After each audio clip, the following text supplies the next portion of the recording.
John, of all the moves that have taken place so far today, what's the one that sticks out to you the most and why? Well, I think it has to be the one with the best player, and so that's the Columbus Blue Jackets and Chicago Blackhawks, and Brandon Saad returning to the Hawks, and Artemi Panarin going to Columbus. And this is a team that they found themselves lacking some goal scoring in that Pittsburgh series, so to get a goal scorer for 2 years, and really, in many ways, an all-star, we know that, but one of the top 10 players in the National Hockey League. If you get the best player, you usually win the trade. I would love to spend more time on the other trades, and I think Antti Ranta is an interesting deal along with Stepan, but I got to get to some of the juice that's out there, starting with Travis Hamonic. Is he the next to go from the New York Islanders? Well, I think he is, because when you look at and here's a good word for you, to me, the plethora of defensemen that the Islanders have. And Hamonic, remember, we talked about Hamonic a year ago wanting to play in Western Canada. And I think the fact that there's been a lot of interest, the Calgary Flames are on that list of trying to get an effort. Brad Treliving and Gar Snow have been huddling in the corner here for a while. So I think that's one issue that's potential for Calgary. We talked about it last night.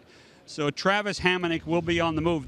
Gar Snow's been asking for 2 first-round picks or a first-round pick and somebody of that caliber.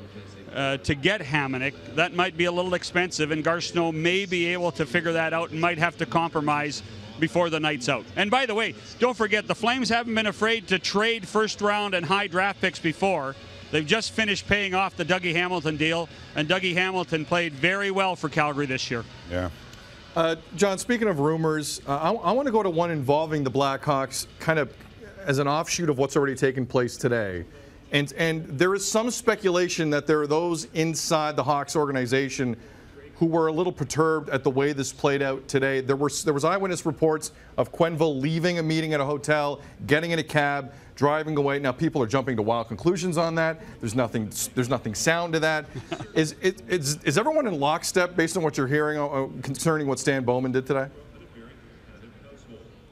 Oh, I think so. I mean, and what really, let's face it, what Joel was, he was at the Coaches Association meeting this morning between the Hjalmarsson trade and the second trade. So all of a sudden, when you have the opportunity, you have to get back to United Center.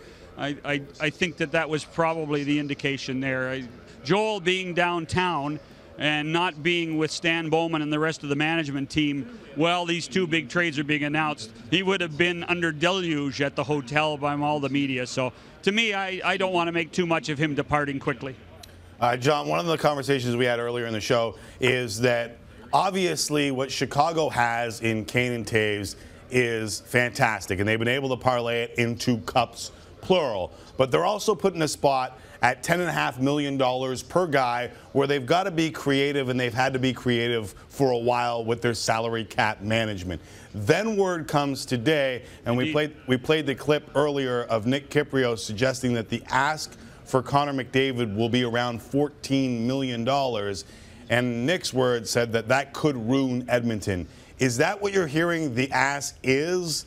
And is it changing perhaps the way Peter Chiarelli has to do business over the next little while, including going back to the Eberle deal? You know, well, let's look at another team in a similar scenario with 2 very good young players that they needed to re-sign. Pittsburgh, when they had to re-sign Evgeny Malkin and Sidney Crosby.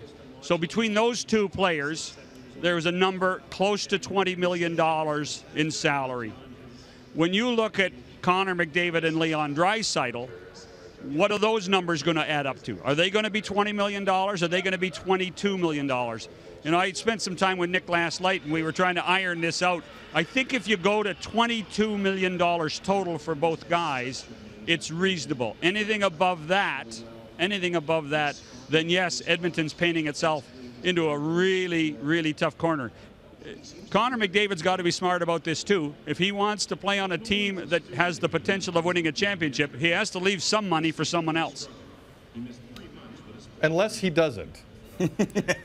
Right? Like, unless this has the potential to be the best player we've seen in this league since '66. So I completely understand the thought process, especially if the cap is going up. And let's assume for a moment it does actually go up one day again in a serious way. Is the onus not on the team in this part, John? Is the onus not on the GM? Is the onus not on the executives to then find a way around $14 million a year? Because that kid deserves $14 million a year.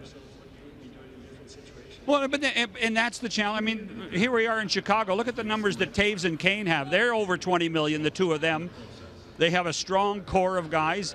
They are in a really beneficial position because Duncan Keith is underpaid. And, you know, give Duncan Keith some credit for that, I think. Or maybe he should be mad at his agent. But at the same time, that's a reality of how you have to do business. You have this core group of guys that you overpay or you pay as much as you can. And then you have a smaller numbered salary for that bottom 10 or 12 guys on the team. You know, that's how Chicago has done it and won 3 Stanley Cups in the last 8 years. That's how Pittsburgh's done it. That in many ways is what Los Angeles did for those 2 cups. That's winning the cup in the cap era. Finding the core, paying the core, and then surrounding it with entry-level and younger players that are not as well paid, entry-level numbers, and then you can win, and they can be pushing the veterans all the time. We got less than a minute here, but I want to flip through some of the rumors. I had heard at least one report suggesting the Flyers may look into a move, including Claude Giroux, who has a beast of a contract. Could you see that happening, or any of these Matt Duchene things ahead of it? I think Matt Duchene certainly might move. I talked to Claude Giroux's agent at 2 o'clock this afternoon. He basically said he was unaware of anything going on with the Giroux, and so I kind of trust Pat Brisson on that side. So I would be surprised in the last 2 or 3 hours that something has changed. I think Duchene's on the block. Watch for Arizona to continue to do what they're doing, whatever that is. Watch for Vegas to do something with their draft pick. And yes, I think the Philadelphia pick number 2 could be in play if it's the right guy. If Nolan Patrick's there, and Kelly McCrimmon, who lived in Brandon, brought him to Brandon in the Western League, is the assistant general manager in Vegas, something might be up.